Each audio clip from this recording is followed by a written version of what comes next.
तारीख में कहीं नहीं मिलती। इस कौम ने ऐसा क्या काम किया था और इनका क्या अंजाम हुआ। हजरत लूत अलैहिस्सलाम अल्लाह के एक बरगुज़ीदा नबी थे। आपके वालिद का नाम हारान था जो तारीख के बेटे थे।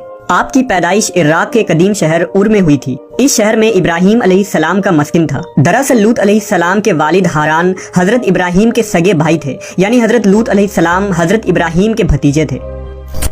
चूंकि हजरत लूत अलैहिस्सलाम के वालिद उनके बचपन में ही इंतकाल कर चुके थे, लिहाजा हजरत लूत को हजरत इब्राहीम ने बेटा बनाकर पाला था। आप हजरत इब्राहीम पर सबसे पहले ईमान लाने वालों में शामिल हैं। आप हजरत इब्राहीम के ज़माने में अहले सदूम की रहनुमाई के लिए नबूवत के मनसब पर फाइज हुए। हजरत लूत के बहुत सारे मुआजिज़ात हैं। आप जिस वक्त बारिश के लिए दुआ करते थे तो आसमान बादलों से भर जाता और खूब बारिश होती थी। हजरत लूत जिस पत्थर पर सर रखकर सोते, उस पत्थर पर आपके सर मुबारक का निशान बन जाता था। सदूम वो इलाका था जहां लूत अलैहिस्सलाम मबूस फरमाए गए। सदूम के आसपास 5 निहायत ही खूबसूरत शहर आबाद थे, जिनमें से हर एक की आबादी 1 लाख नफूस से ज्यादा ही थी। ये इलाके निहायत ही सरसब्ज व शादाब और कुदरत की फैयादी का हसीन शाहकार था। यहाँ बागात की कसरत थी। लहलहाती खेतियाँ यहाँ की जरूरियात से कहीं ज्यादा थी। उर्दून, शाम और इसराइल के दरमियान बसा हुआ ये इलाका निहायत ही जरखेज था। वहाँ तरह तरह के अनाज, फल, मेवे बकसरत पैदा होते थे और यही वजह थी कि आस पास के बस्तियों के लोग भी अपनी मुआशी और गजाई जरूरत के लिए उन बस्तियों की तरफ आते थे। मगर ये बात अहले सदूम के लोगों को बिल्कुल भी पसंद न थी। उनके ख्याल में उनकी बस्तियों में पैदा होने वाले फलों, अनाजों और सब्जियों पर सिर्फ उनका ही हक था। वो नहीं चाहते थे कि दूसरी बस्तियों के लोग उनके इलाके में आए। एक दिन सदूम के लोग इस बात पर गौर व फिक्र कर रहे थे कि बाहर से आने वाले लोगों को यहाँ आने से आखिर कैसे रोका जाए कि इब्लीस एक बुजुर्ग की शक्ल में उनके महफिल में आया और कहा, अगर तुम इनसे पीछा छुड़ाना चाहते हो तो मेरे कहने पर अमल करो। उस अजनबी बुजुर्ग की बात लोगों ने बहुत तवज्जो से सुनी। इब्लीस ने कहा, मैं कल बताऊंगा। दूसरे दिन इब्लीस एक खूबसूरत जवान लड़के की भेस में आया और उन्हें अपनी औरतों के बजाय मर्दों के साथ फेल बद करना सिखाया। इब्लीस ने कहा कि अगर तुम उन बस्तियों के लोगों से निजात चाहते हो जो तुम्हारी बस्ती में आ जाते हैं, तो ऐसा करो कि जब भी कोई शख्स तुम्हारे इलाके में आए तो तुम लोग जबरदस्ती उसके साथ अपनी ख्वाहिश पूरी करो। इस तरह ये लोग इस बस्ती में आना छोड़ देंगे। अपनी नफसानी ख्वाहिशात के लिए मर्दों से बदफेली इस कौम का दस्तूर बन गया था। यहाँ बेहयाई आम हो गई थी। हुक्मरान, सरदार, रऊसा, हर तबके में घर घर ये अमल फैल गई थी। भरी महफिल में ये लोग इस फहाशी के काम को करके खुश होते थे। कोई भी महफिल इस काम के बगैर अधूरी समझी जाती थी। खासकर मुसाफिरों में से कोई खूबसूरत लड़का होता तो ये लोग उसे अपना शिकार बना लेते। तलमूद में लिखा है कि अहले सदूम अपनी रोजमर्रा की जिंदगी में सख्त, जालिम, धोखेबाज और बद मामला थे। कोई मुसाफिर उनके इलाके से बखैरियत ना गुजर सकता था। कोई गरीब उनकी बस्तियों से रोटी का एक टुकड़ा ना पा सकता था। बारहा ऐसा होता था कि बाहर का आदमी उनके इलाके में पहुंचकर फाकों से मर जाता और ये उसके कपड़े उतार कर उसकी लाश को बरहना दफन कर देते। अपनी वादी को उन्होंने एक बाग बना रखा था जिसका सिलसिला मीलों तक फैला हुआ था। इस बाग में वो इंतहाई बेहयाई के साथ एलानिया बदकारियां करते थे। हजरत लूत अलैहिस्सलाम ने उन्हें तौहीद की दावत दी और बदकारी के इस घिनौने अमल से तौबा करने का हुक्म दिया। हजरत लूत ने कहा, तुम बेहयाई क्यों करते हो? क्या तुम औरतों को छोड़कर लज्जत हासिल करने के लिए मर्द की तरफ माइल होते हो? हकीकत यह है कि तुम अहमक लोग हो। हजरत लूत अहले सदूम को दिन रात वाज़ और नसीहत किया करते, लेकिन कौम पर इसका कोई असर न हुआ, बल्कि वो बहुत फखरिया अंदाज में ये काम करते थे।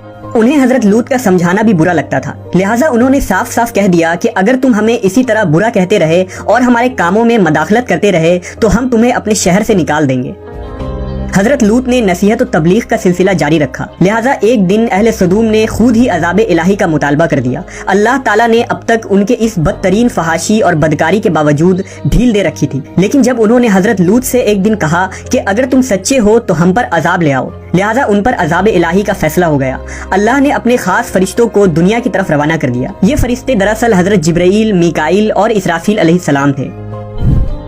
फिर ये फरिश्ते हजरत लूत अलैहिस्सलाम के घर तशरीफ ले आए। हजरत लूत ने जब उन खूबसूरत 9 उम्र लड़कों को देखा तो सख्त घबराहट और परेशानी में मुब्तला हो गए। उन्हें यह खतरा महसूस हुआ कि अगर उनके कौम के लोगों ने उन्हें देख लिया तो न जाने वो उनके साथ क्या सलूक करेंगे। हजरत लूत की बीवी का नाम वाइला था। उसने आप पर ईमान न लाया था और वो दरअसल मुनाफिका थी। वो काफिरों के साथ थी, लिहाजा उसने जाकर अहले सदूम को ये खबर दे दी कि लूत के घर नौजवान लड़के मेहमान ठहरे हुए हैं। ये सुनकर बस्ती वाले दौड़ते हुए हजरत लूत के घर पहुंचे। حضرت لوط نے کہا اے قوم یہ جو میری قوم کی لڑکیاں ہیں یہ تمہارے لیے جائز اور پاک ہیں، اللہ سے ڈرو اور مجھے میرے مہمانوں کے سامنے رسوا نہ کرو، کیا تم میں سے کوئی بھی شائستہ آدمی نہیں؟ حضرت لوط کی بات سن کر وہ لوگ بولے تم بخوبی واقف ہو کہ ہمیں تمہاری بیٹیوں سے کوئی حاجت نہیں، اور جو ہماری اصل چاہت ہے اس سے تم بخوبی واقف ہو۔ قوم لوط کے اس بے شرمانہ جواب سے اندازہ لگایا جا سکتا ہے کہ وہ فعل بد میں کس حد تک مبتلا ہو چکے تھے۔ جب حضرت لوط علیہ السلام کی قوم ان کے گھر کی طرف دوڑتی ہوئی آئی تو حضرت لوط نے گھر کے دروازے بند کر دیے اور ان نوجوانوں کو ایک کمرے میں چھپا دیا۔ اس بدکار لوگوں نے آپ کے گھر کا گھیراؤ کیا ہوا تھا اور ان میں سے کچھ گھر کے دیوار پر بھی چڑھنے کی کوشش کر رہے تھے۔ حضرت لوط اپنے مہمانوں کی عزت کے خیال سے بہت زیادہ گھبرائے ہوئے تھے۔ فرشتے یہ سب منظر دیکھ رہے تھے۔ جب انہوں نے حضرت لوط علیہ السلام کی بے بسی اور پریشانی کا یہ عالم دیکھا تو حقیقت سے پردہ اٹھاتے ہوئے یوں فرمایا اے لوط ہم تمہارے رب کے بھیجے ہوئے فرشتے ہیں، یہ لوگ ہرگز تم تک نہیں پہنچ سکیں گے، ابھی کچھ رات باقی ہے تو اپنے گھر والوں کو لے کر چل دو اور تم میں سے کوئی شخص پیچھے مڑ کر نہ دیکھے۔ اہل سدوم حضرت لوط کے گھر کا دروازہ توڑنے پر بضد تھے، لہٰذا حضرت جبرائیل علیہ السلام نے گھر سے باہر نکل کر اپنے پر کا ایک کونا انہیں مارا، جس سے ان سب کی آنکھوں کے ڈھیلے باہر نکل آئے اور بصارت زائل ہو گئی۔ یہ خاص عذاب ان لوگوں کو پہنچا جو حضرت لوط کے پاس بد نیتی سے آئے تھے۔ حضرت لوط علیہ السلام حقیقت حال جان کر مطمئن ہو گئے اور اپنے گھر والوں کے ساتھ رات ہی کو نکل کھڑے ہوئے۔ بیوی بھی ان کے ساتھ تھی، لیکن کچھ دور جا کر وہ واپس اپنے قوم کی طرف پلٹ گئی اور قوم کے ساتھ جہنم رسید ہو گئی۔